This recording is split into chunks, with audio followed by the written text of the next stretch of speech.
Last night I saw a superhero, he was black. He said, this is for the street, Black Lightning's back. Hello again to all and welcome back into the channel for this week's review of Black Lightning Season 4 Episode 11, which is Chapter 2 of the Book of Reunification, titled Trial and Errors. Now it is a custom on this channel to warn you of spoilers, and yes, we do deal heavily in them when we discuss each and every detail of the episode. So, after everything the Pierce family has endured since the last season or so, it would seem that there is finally a light at the end of the tunnel. Well, that's what the preacher sells. And granted, in this episode, the way that it all plays out is something I'm going to have to discuss in my up-and-coming season finale review. But for now, just the facts, man. Just the facts. Now, shortly after the existential crisis from the last episode, Jen and Anissa come up with a plan to get one of the canisters of stolen metagenes from the warehouse. But what also ends up happening is Tobias streams security footage of Jen using her lightning powers.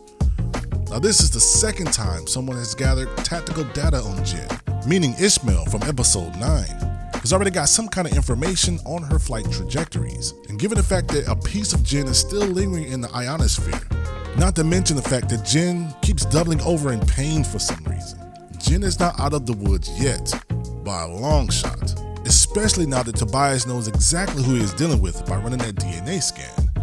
And seeing as how we are only 2 episodes away from the finale, some of you might be wondering if Jen is going to make it to see the end. We then transition to Jefferson and Gambi, as Jeff also confirms he feels half like himself because of not having his powers as well. Now this makes sense. Black Lightning has been fighting crime in Freeland for decades now, so that's understandable. But when Gambi offers that Jeff doesn't have to be defined by his powers, it really gives you a perspective on Anissa and Jen's near obsession over them, as well as Grace not wanting them at all.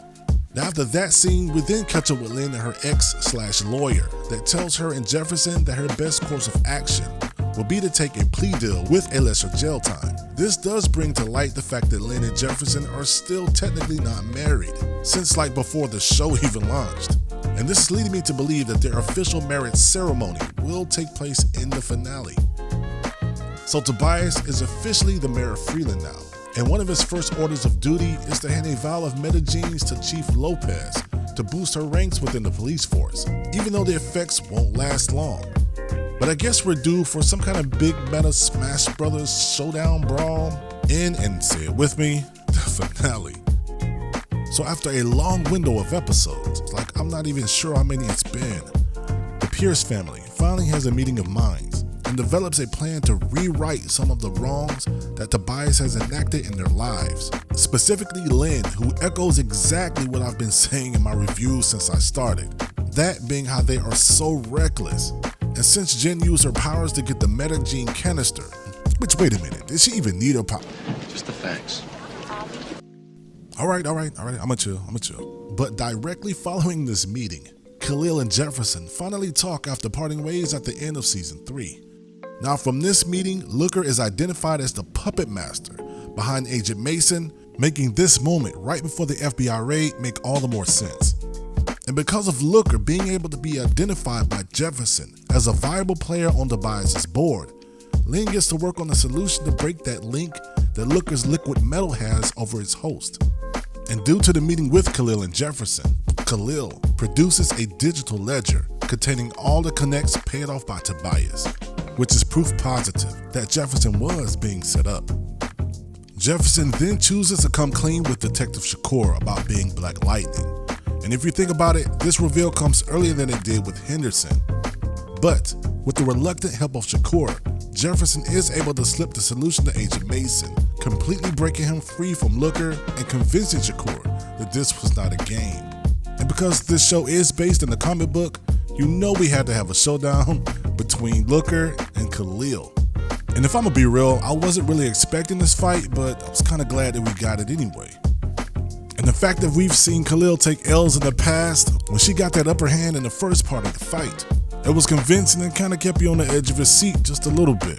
And the way in which they worked in the whole dual dynamic with Khalil and Painkiller really worked to his advantage in this particular fight scene and episode. And for the first time after like the 3rd or 4th episode, it really felt like the Pierce family was finally turning that tide. That is, until the title of this episode kicked in.